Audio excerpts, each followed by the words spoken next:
Instagram, WhatsAppல புதுசா DP மாத்துறீங்கன்னா என்ன பண்ணுவீங்க? நான் என்ன பண்ணுவேன் அப்டின்னா, ஒரு டிபிய மாத்தலாம்னு முடிவு பண்ணிட்டு ஒரு ஃபோட்டோவ செலக்ட் பண்ணுவேன். அந்த செலக்ட் பண்ண ஃபோட்டோவ டிஸ்ப்ளே பிக்சரா மாத்தி செட் பண்ணிட்டு, கொஞ்ச நேரம் ப்ரொஃபைல் அப்டியே பார்த்துட்டே இருப்பேன்.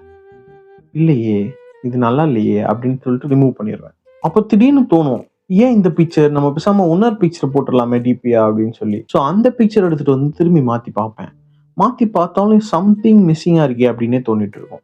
சரி நம்ம என்ன பண்ணுவோம், இப்படி டிபிய மாத்திக்கிட்டே இருக்க வேணாம். ஃபர்ஸ்ட் ஒரு டிபி வச்சிருப்போம்ல, அதையே வச்சுட்டு ஒன்ஸ் ஃபைனலைஸ் பண்ணிட்டு மாத்திக்கலாம். திரும்பி அந்த டிபியே வச்சுருவேன். இதெல்லாம் பண்ணும்போது பேக் ஆஃப் தி மைண்ட்ல இன்னொன்னு என்ன ஓடும் அப்படின்னா, இத்தன தடவ நம்ம டிபி மாத்துறோமே, எவனாச்சும் ஒருத்தன் ஆன்லைன்ல இருந்து இத பார்த்துட்டு இருப்பானோ அப்படின்னு தோணும்.